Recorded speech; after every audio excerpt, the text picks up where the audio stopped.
Many dairy herds have had to be fully or partly housed in recent weeks. A proportion of the good quality first and second cut silage made earlier in the year has already been consumed on numerous farms. Some third and indeed second cuts are still to be sold on farms in northern and western counties.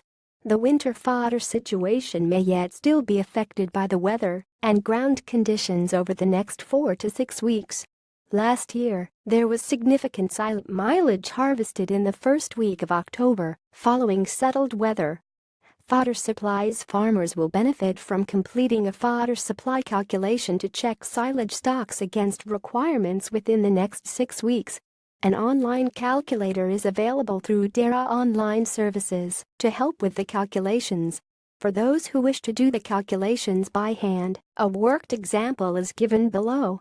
Worked example: for example, a silo measuring 35 meters long by 12 meters wide with an average silage depth of 2.5 meters has a silage volume of 1,050 cubic meters. 35 x 12 x 2.5. To convert cubic meters of silage to tons of fresh weight, the calculated volume is multiplied by the appropriate conversion factor from Table 1 below. Assuming the silage analysis has shown a dry matter of 25%, multiply the volume of 1,050 cubic meters by 0.68 to get 714 tons fresh weight of silage in the pit.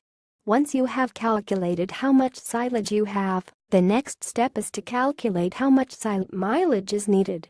Table 2 shows average silage requirements for a number of categories of dairy livestock. To calculate the silage required, simply multiply the number of cattle to be fed by their monthly silage requirement and the number of months the animals are likely to be housed.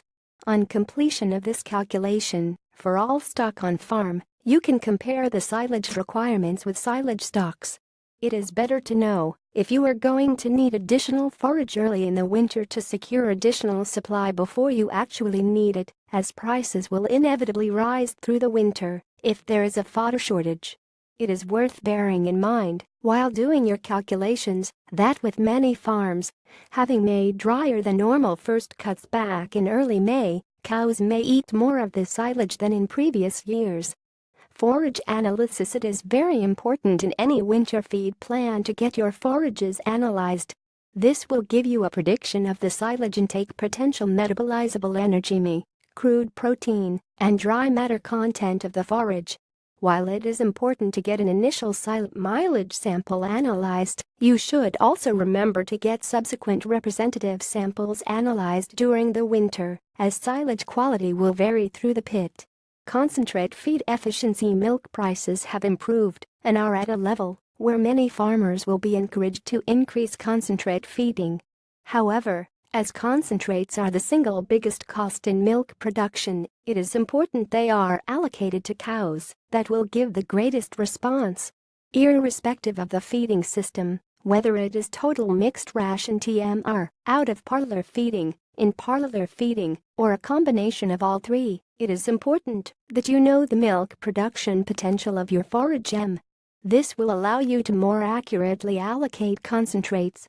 Ways to improve concentrate feed efficiency: formulate a feed plan based on accurate forage analysis. Recalibrate in parlor and out of parlor feeders regularly. If feeding a forage wagon diet, group cows according to yield and stage of lactation. Reformulate forage wagon rations to meet the requirements of the lowest yielding cow in the group, or feed parlor or out of parlor concentrates to yield above the forage wagon diet or forage figure at a rate of 0.45 kilograms concentrate per liter. Our early lactation cows should have concentrate allocated on a gradual build-up over 21 days, with cows then lead fed to day 80,100 of lactation.